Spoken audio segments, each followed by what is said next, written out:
areálu Zámeckého parku v Trmicích na Ústecku se uskutečnila benefice pro podporu dětských onkologicky nemocných pacientů Ústecké nemocnice.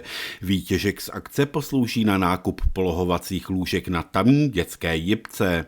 V současnosti je situace taková, že se nám podařilo díky štědrosti všech získat peněžní prostředky na pořízení jednoho lůžka, které budeme pořizovat konkrétně nemocnici.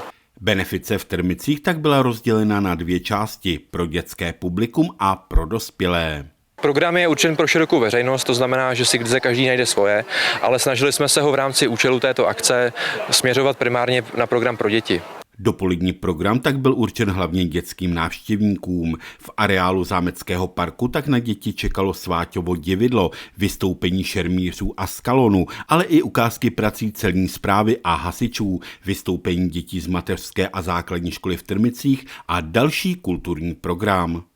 My bychom chtěli poděkovat všem partnerům, sponzorům a městu Trmice, které nám již od začátku poskytovalo velikou podporu v rámci pořádání této akce. Tato akce, benefiční akce, je první akce, kterou naše odborová organizace na Městském úřadě v Trmicích pořádá.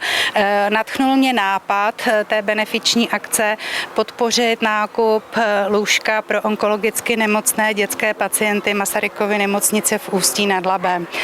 Myslím si, že udělali velice dobrou propagaci této akci a před konáním celé akce měli na účtě přes 80 000 korun. Nákup tohoto lůžka stojí zhruba 100 000 korun a myslím si, že se podaří vybrat částku a podaří se nakoupit specializované lůžko pro dětské pacienty. I nadále mohou zájemci finančně pomáhat, a to prostřednictvím transparentního účtu pro nákup polohovacích lůžek na dětskou jipku.